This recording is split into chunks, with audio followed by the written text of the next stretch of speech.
तो हेलो मेरे प्यारे बच्चों, आप लोग का स्वागत है स्टडी क्लास में। आप लोग कैसे हो? उम्मीद करते हैं आप लोग मस्त होंगे, स्वस्थ होंगे और अच्छे से मन लगाकर प्यारे बच्चों अपने अपने पढ़ाई में व्यस्त होंगे। प्यारे बच्चों, आज हम क्लास 10th का चैप्टर नंबर 1 जिसका नाम है वास्तविक संख्या, उसे हम खत्म करने जा रहे हैं। ठीक है, पिछले क्लास में मैंने वास्तविक संख्या का आधा रिविजन करा दिया था। वास्तविक संख्या चैप्टर का आधा रिविजन करा दिया था, इसमें पूरा हो जाएगा। ठीक है, तो चलिए स्टार्ट करते हैं। चैप्टर नंबर 1 जिसका नाम है प्यारे बच्चों वास्तविक संख्या, है कि नहीं? चैप्टर नंबर 1 जिसका नाम है वास्तविक संख्या, यानी कि हम कह सकते हैं इसको रियल नंबर। वास्तविक संख्या इसका नाम है। पिछले क्लास में मैंने आपको बताया था यूक्लिड विभाजन एल्गोरिथ्म का प्रयोग करके मसर निकालने के लिए, फिर अभाज्य गुणनखंड विधि द्वारा, है कि नहीं? इतना मैंने आपको बता दिया था। अब इस चैप्टर का और दो मेन टॉपिक ऐसा है इंपॉर्टेंट, जो आपको आज मैं बता दूंगा। ठीक है, सबसे पहला टॉपिक है प्यारे बच्चों सिद्ध करने वाला। क्या है? सबसे पहला टॉपिक है सिद्ध करने वाला। क्या सिद्ध करने वाला? तो यही सिद्ध करना है कि अगर सिद्ध करें कि √5 एक अपरिमेय संख्या है, सिद्ध करें कि 2 + √3 एक अपरिमेय संख्या है। अगर इस टाइप का क्वेश्चन आपके एग्जाम में आए तो आप क्या करेंगे, कैसे बनाएंगे? तो चलिए वही आज हम बताने जा रहे हैं। और एक और टॉपिक है बाबू जिसका नाम है शांत है या अशांत है। ठीक है, कौन सा आवृत्ति शांत है या अशांत है ये आपको मैं बताऊंगा। ठीक है, फिर इस चैप्टर खत्म हो जाएगा। चलिए स्टार्ट करते हैं। टॉपिक पहला लिखिएगा, सबसे पहला टॉपिक, इस क्लास का पहला टॉपिक लिखिएगा सिद्ध करने वाला। ठीक है, तो सबसे पहला क्वेश्चन आपके सामने मैं देता हूं कि सिद्ध करें कि सबसे पहला क्वेश्चन आपके सामने मैं देता हूं सिद्ध करें कि √2 एक अपरिमेय संख्या है। √2 क्या है? √2 एक अपरिमेय संख्या है। ये आपको सिद्ध करना है बाबू। √2 एक अपरिमेय संख्या है, ये आपको सिद्ध करना है। सिद्ध करिए, सिद्ध करें कि √2 एक अपरिमेय संख्या है। तो आप कैसे इसको सिद्ध करेंगे? तो चलिए स्टार्ट करते हैं। सबसे पहले तो हम हल लिखेंगे। ठीक है, हल लिखेंगे, सॉल्यूशन लिखेंगे, कुछ भी। ठीक है, तो चलिए सबसे पहले आप केवल बोर्ड पे देखिए बाबू, बोर्ड पर देखिए, आपको अच्छे से समझ में आएगा। ठीक है, आपको कुछ नहीं करना है, यहाँ पर लिखना है माना। क्या करेंगे? माना कि √2 क्या है? यहाँ पर अपरिमेय संख्या है, लेकिन हम मानेंगे उल्टा। हम क्या मानेंगे? माना कि √2 एक परिमेय संख्या है। क्या मानेंगे बाबू? माना कि √2 एक परिमेय संख्या है। तो यहाँ पर माना कि √2 एक परिमेय संख्या है। परिमेय संख्या है। हम यहाँ पर मान लिए। क्या माने बाबू? कि माना कि √2 एक क्या है? परिमेय संख्या। हम इसको मान लिए। ठीक है, अब हमको ये बताओ बाबू, परिमेय संख्या होने का क्या रिवीजन है? मतलब कि परिमेय संख्या कब होता है? सर परिमेय संख्या को हम P/Q के रूप में लिख सकते हैं। हाँ, और Q के जगह पर 0 नहीं आ सकता है कि नहीं? हाँ, तो चलिए यहाँ पर √2 बराबर हम P/Q लिख सकते हैं। हम यहाँ पर लिख देते हैं बाबू, √2 बराबर P/Q लिख सकते हैं। काहे नहीं लिख सकते हैं सर? हम जब माने कि √2 एक परिमेय संख्या है तो हम काहे नहीं लिख सकते हैं कि √2 एक परिमेय संख्या है? तो हम यहाँ पर P/Q काहे नहीं लिख सकते हैं? √2 बराबर लिखेंगे। और जहां आपको एक और ध्यान रखना है, जहां बाबू Q बराबर ≠0, जहां Q के जगह पर 0 नहीं होना चाहिए, होना चाहिए, इतना हम लिख दिए। अब क्या करना है? अब आपको करना है दोनों तरफ वर्ग। क्या करना है? दोनों तरफ वर्ग। इस साइड भी वर्ग करना है, इस साइड भी वर्ग करना है। तो लिखेंगे दोनों तरफ वर्ग करने पर, दोनों तरफ वर्ग करने पर, दोनों तरफ वर्ग करने पर, तो √2 का भी वर्ग कर दो बाबू, √2 का वर्ग, और P/Q का भी वर्ग कर दो। क्या करो? वर्ग कर दो। √2 का भी वर्ग कर दो और P/Q का भी वर्ग कर दो। हम इस तरफ इसको लिख देते हैं। ठीक है, हम इसको इस तरफ लिख देते हैं। इतना लिख दिए, दोनों तरफ वर्ग करने पर हम इसको इस तरफ लिख देते हैं। √2 का वर्ग, √2 का स्क्वायर बराबर P/Q का स्क्वायर। यहाँ पर आपको दिख रहा होगा। ठीक है, इधर लाइट से अगर चमक रहा होगा तो इधर आपको दिख रहा होगा अच्छे से। ओके, अब कुछ नहीं करना है। अब वर्ग कर दिए तो इसको हल करो। √2 का स्क्वायर क्या होता है? जब √2 में √2 से गुना होता है, यानी कि स्क्वायर कहने का मतलब क्या हुआ बाबू? स्क्वायर कहने का मतलब यही हुआ सर कि √2 दो बार, कोई भी संख्या हो जिसका स्क्वायर हो वो 2 बार लिखाएगा। तो यानी कि √2 दो बार, तब √2 में √2 से गुना करेंगे तो क्या मिलेगा हमें? केवल और केवल 2 मिलेगा। तो यहाँ पर हम 2 लिख दिए तो 2 हो गया बराबर यहाँ पर P का स्क्वायर। तो यानी कि यहाँ पर दोनों के ऊपर स्क्वायर है, तो यानी कि P भी 2 बार और Q भी 2 बार। तो यहाँ पर हम लिख देंगे P का स्क्वायर बटा में क्यू का स्क्वायर। इतना आपको समझ में आ गया होगा। आई होप आपको इतना समझ में आ गया होगा। पहले हम क्या करें, सिद्ध करें कि रूट दो एक अपरिमेय संख्या है। हम आपको एक क्वेश्चन दिए, फिर हम लिखें कि माना कि रूट दो एक परिमेय संख्या है, मान लिए, ठीक है। अब मानने के बाद क्या किए, कुछ नहीं, रूट दो बराबर पी बटा क्यू, रूट दो बराबर क्या किए, पी बटा क्यू, जहां क्यू बराबर नॉट इक्वल टू जीरो, जहां क्यू के जगह पर जीरो होना ही नहीं चाहिए सर, क्यू के जगह पर जीरो नहीं होना चाहिए। दोनों तरफ फिर हम वर्ग करें, दोनों तरफ जब वर्ग करें तो रूट दो के स्क्वायर बराबर पी बटा क्यू का स्क्वायर। रूट दो का स्क्वायर दो होता है, पी बटा क्यू का स्क्वायर पी का स्क्वायर और बटा क्यू का स्क्वायर होता है। अब कुछ नहीं करना है, रूट यहाँ पर दो तो दो, पी का स्क्वायर जैसे वैसे रहते दो। अब क्यू को बाबू दो बार तोड़ दो, ठीक है। क्या क्यू स्क्वायर है, क्यू स्क्वायर है तो क्या हम क्यू को क्यू इंटू क्यू लिख सकते हैं कि नहीं, क्यू को क्यू इंटू क्यू लिख सकते हैं कि नहीं, अवश्य लिख सकते हैं। तो इसको हम लिखेंगे क्यू इंटू क्यू, ठीक है। अब कुछ नहीं करना है, बस यहाँ पर कर दो बाबू, यहाँ पर कुछ नहीं करना है। दो में अब एक क्यू इससे गुना कर दो, दो में एक क्यू को दो से गुना कर दो, तो यहाँ पर कर दिए दो क्यू बराबर बचा क्या, पी स्क्वायर बटा क्यू। बस इतना आपको सिद्ध हो गया, आपका सिद्ध हो गया। अब यहाँ पर कुछ स्टेटमेंट लिखना है, लिख दीजिए। चूंकि अब देखिए यहाँ पर जो है ना, यहाँ पर ये देखिए पी स्क्वायर बटा क्यू, तो ये लिखना है कि चूंकि पी स्क्वायर बटा क्यू परिमेय संख्या है, किससे, विरोधाभास से, विरोधाभास से विरोध कर रहा है, ठीक है। तो यहाँ पर लिखेंगे चूंकि पी स्क्वायर बटा क्यू परिमेय संख्या तो है, परिमेय संख्या है, परिमेय संख्या है, किससे, विरोधाभास से, विरोधाभास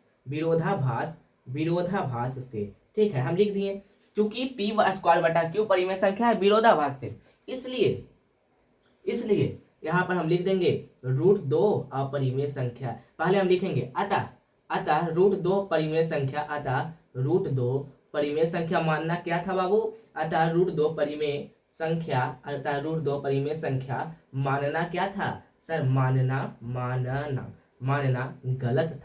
गलत था। तो आपको लिख देना है, इसलिए रूट दो एक अपरिमेय संख्या है। एक और लाइन आगे बढ़ाकर आपको लिख देना है। आई होप आपको ये समझ में आ गया होगा, ठीक है। एक मिनट रुक जाइए बाबू।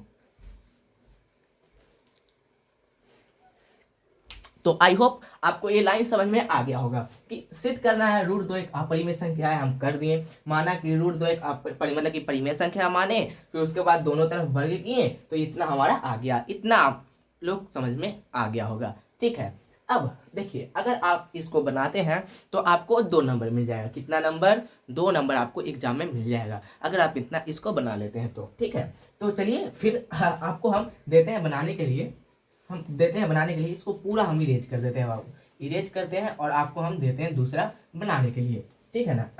देखिए ये लेवल 1 का क्वेश्चन था, अगर ऐसा पूछेगा तो आपको बना लेना है। हम आपको होमवर्क देते हैं बाबू, आपको बना कर लाना है रूट 5, रूट 7, रूट 6, रूट 3, इतना जो है ना, इतना आपको सिद्ध करना है। तो ठीक उसी प्रकार से सिद्ध होगा, ठीक है। सब वही ये जितना भी है, रूट 5 हो गया, रूट 7 हो गया, रूट 6 हो गया, रूट 3 हो गया, सब उसी प्रकार से जैसे हम रूट 2 को सिद्ध किए उसी प्रकार से सब सिद्ध होगा, ठीक है। चलिए अब टॉपिक नंबर दूसरा वही है, लेकिन लेवल 2 थोड़ा हाई। अगर आपको कह दे सिद्ध करने के लिए कि सिद्ध करें कि 2 प्लस का रूट 3 एक अपरिमेय संख्या है, तो आप क्या करेंगे, 2 प्लस का रूट 3 एक अपरिमेय संख्या है, तो आप कैसे सिद्ध करेंगे। तो चलिए स्टार्ट करते हैं, ठीक है। थोड़ा सा जगह हम बना लेते हैं बाबू, क्योंकि यहाँ पर बोर्ड जो है ना चमक रहा है, यहाँ पर लाइट लगा दिए हैं तो इसलिए, ठीक है। तो थोड़ा सा हम जगह लेते हैं।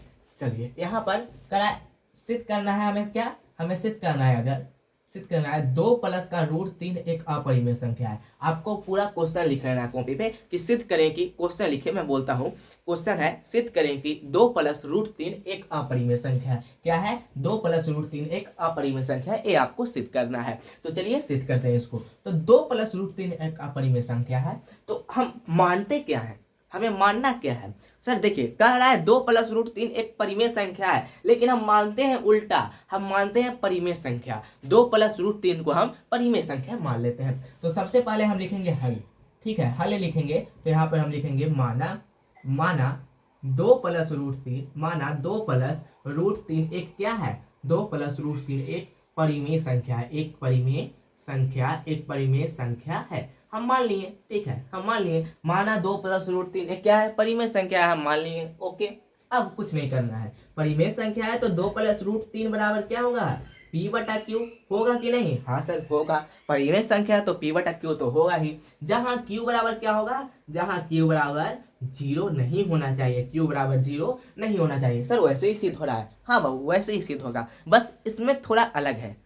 अब बताओ क्या हम यहाँ पर वर्ग करेंगे दोनों तरफ, बताओ बाबू बताओ बताओ बताओ जल्दी बताओ, क्या हम यहाँ पर दोनों तरफ वर्ग करेंगे, तो कभी नहीं सर कभी नहीं, यहाँ पर हम कभी भी दोनों तरफ वर्ग नहीं करेंगे। ठीक है, यहाँ पर डायरेक्ट देखिए, यहाँ पर रूट 3 है ना, तो रूट 3 को हम रहने देंगे, पी बटा क्यू है ना, तो पी बटा क्यू को हम ऐसे ही छोड़ देंगे। तो 2 कहाँ गया सर, तो देखो 2 जो है ना इस तरफ प्लस में है, तो 2 को हम इधर से उस तरफ ले जाएंगे, कहाँ, इधर से हम उस तरफ ले जाएंगे। तो जब 2 यहाँ पर प्लस में है तो उस तरफ जाएगा तो क्या हो जाएगा, माइनस में 2 हो जाएगा। ठीक है, माइनस में 2 हो जाएगा, नीचे कुछ नहीं 1 बैठा दो।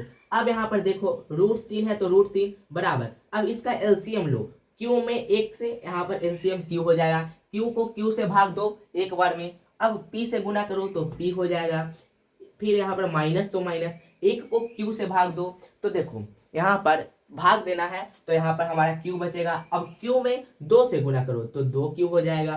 ठीक है, अब कुछ नहीं करना है बाबू, ये सिद्ध हो गया आपका, सिद्ध हो गया सर, हाँ सिद्ध हो गया। कैसे, तो देखो बाबू यहाँ पर देखो, यहाँ पर ये क्या है, ये सर अपरिमेय संख्या है, रूट 3 क्या है, अपरिमेय संख्या है, और ये क्या है बाबू, परिमेय संख्या है। तो हमको ये बताइए अपरिमेय संख्या और परिमेय संख्या का गुणनफल सदैव क्या होता है, हमें ये बताइए, परिमेय संख्या अपरिमेय संख्या का गुणनफल सदैव क्या होता है, सदैव अपरिमेय संख्या होता है। कैसे, मान लीजिए 4 परिमेय संख्या है, ठीक है, गुना रूट 2 अपरिमेय संख्या है, तो इन दोनों का गुणनफल हमेशा क्या आ जाएगा, 4 रूट 2, तो ये पूरा अपरिमेय संख्या हो गया। हाँ, तो आपको बस इतना ध्यान में रखना है, यहाँ पर इतना ध्यान में रखना है बाबू कि देखिए यहाँ पर जो है ना रूट 3 अपरिमेय संख्या क्या है, यहाँ पर रूट 3 अपरिमेय संख्या, ये पूरा अपरिमेय संख्या है और ये पूरा परिमेय संख्या है।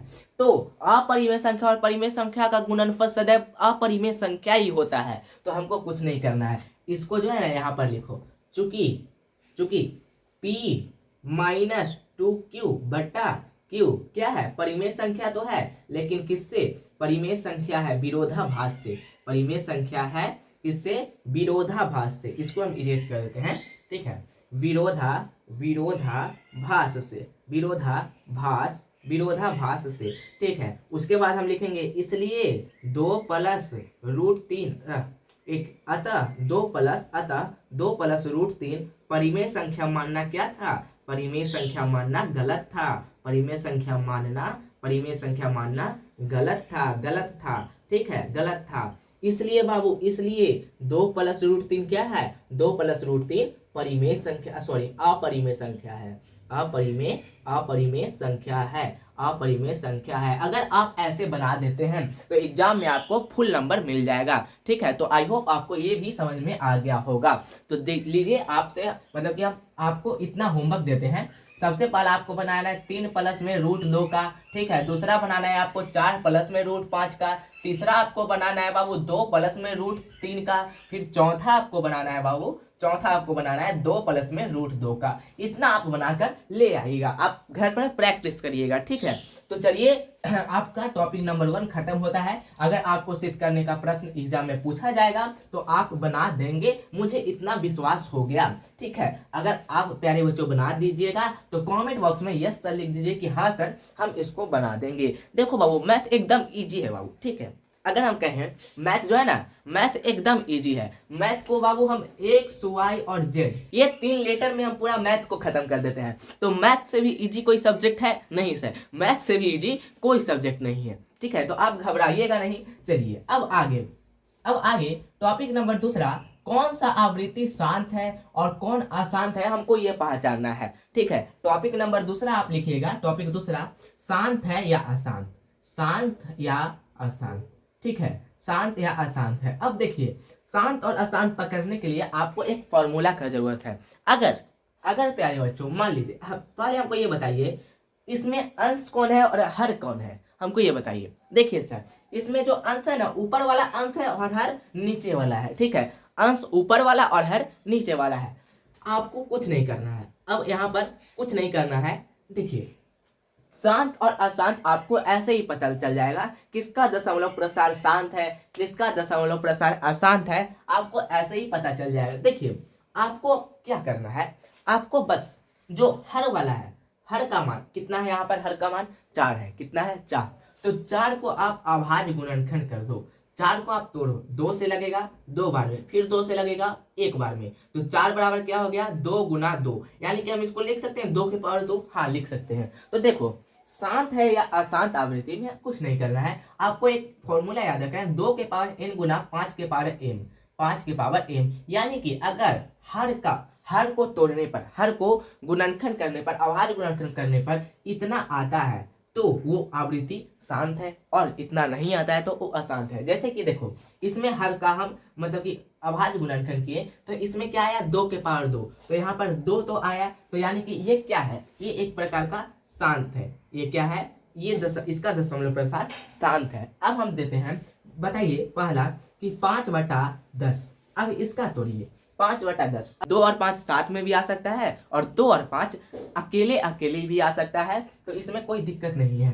5/10, तो आप बताइए 5/10 तो इसका दशमलव प्रसार शांत है या अशांत है, तो देखिए यहाँ पर कुछ नहीं करना है, 10 हर है तो 10 का माफ करिए प्यारे बच्चों गुणनखंड, तो 10 को तोड़िए 2 से 5 बार में, 5 से 1 बार में, तो 10 बराबर क्या आ गया 2 गुना 5, तो देखिए 2 गुना 5 2 और 5 के रूप में आ गया, तो यानी कि इसका दशमलव प्रसार क्या है शांत है। ठीक है, अब हम देखते हैं दूसरा 7/9, अब हमको ये बताइए इसका दशमलव प्रसार शांत है कि अशांत है, तो देखिए 9 को हम तोड़ते हैं, 9 को तोड़िए, तो यहाँ पर 3 से टूटेगा 3 बार में, 3 से टूटेगा 1 बार में, तो देखिए सर 9 तो शांत हो ही नहीं सकता, यहाँ पर इसका दशमलव प्रसार शांत हो ही नहीं सकता है। क्यों?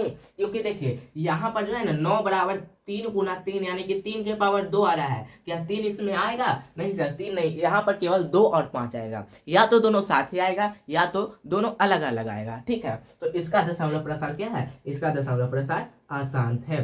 ठीक है, नेक्स्ट फिर चलते हैं, एक और देते हैं बाबू 9/20। अब हमको ये बताइए बाबू, अब हम दें 9/20, तो हमको ये बताइए इसका दशमलव प्रसार शांत है कि नहीं, तो हाँ सर इसका दशमलव प्रसार शांत है। कैसे? तो देखिए हर का जब हम अभाज्य गुणनखंड करेंगे तो यहाँ पर देखिए 2 को लगाइए 10 बार में, फिर 2 से लगाइए 5 बार में, फिर 5 से लगाइए 1 बार में, तो यानी कि 20 बराबर क्या हो जाएगा 2 गुना 5, यानी कि हम कह सकते हैं 2 के पावर 2 गुना 5, यानी कि ये देखिए सर इसके रूप में आ गया, तो ये क्या है शांत है। आई होप आपको समझ में आ गया होगा। तो कॉन्ग्रेचुलेसन आप सभी को, चैप्टर नंबर 1 समाप्त हुआ, पूरा रिवीजन समाप्त हुआ। बाय बच्चों, मिलते हैं अगली क्लास में, तब तक के लिए हंसते रहिए, पढ़ते रहिए और मुस्कुराते रहिए।